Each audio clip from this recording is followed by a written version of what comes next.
Hello bachcho, let's read the question.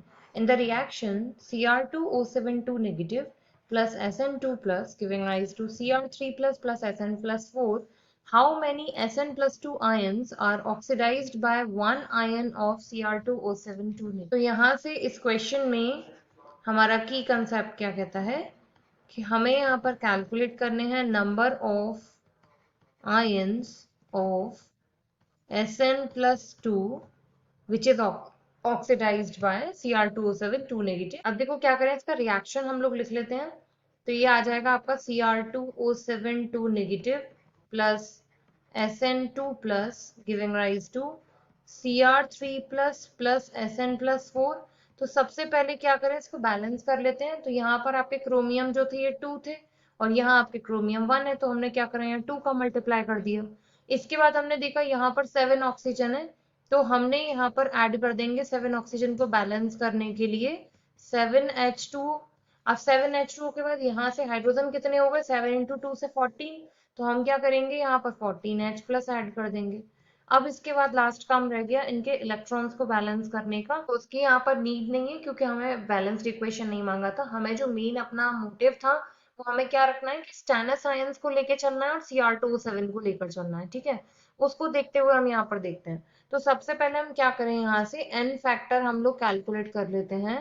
n factor for 10 के लिए.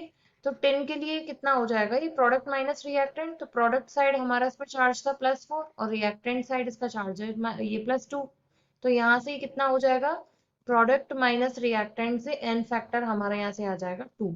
अब हम लोग क्या करते हैं, यहाँ से अब हम लोग कैलकुलेट कर लेते हैं आपके लिए n फैक्टर फॉर. अब क्रोमियम के लिए अगर हम बात करेंगे तो यहाँ से रिएक्टेंट सॉरी प्रोडक्ट साइड आपका कितना था, यहाँ पर 2 का मल्टीप्लाई कर दिया हमने. अब हम बिल्कुल वैसे करेंगे, चार्ज माइनस इसमें से रिएक्टेंट का चार्ज.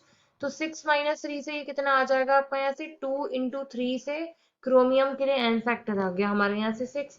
अब हम देखो कोई भी रिएक्शन में जानते हैं, इन एनी रिएक्शन, किसी भी रिएक्शन में जो आपके मोल्स हैं, जो भी आपके कंपाउंड या जो भी आप ले रहे हो उसका moles into n factor is equal to, मतलब रिएक्टेंट साइड और प्रोडक्ट साइड के जो मोल्स हैं आपके n फैक्टर को लेकर वो हमेशा इक्वल होने चाहिए.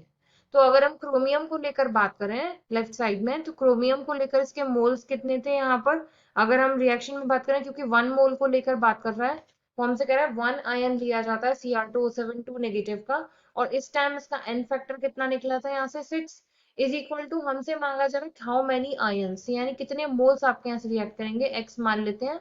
और n फैक्टर 10 को लेकर हमारा कितना आया 2, तो x यहाँ से आपका कितना आ जाएगा 3.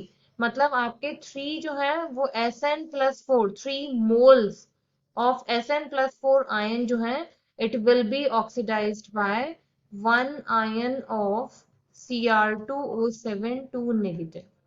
I hope you understood well. Thank you.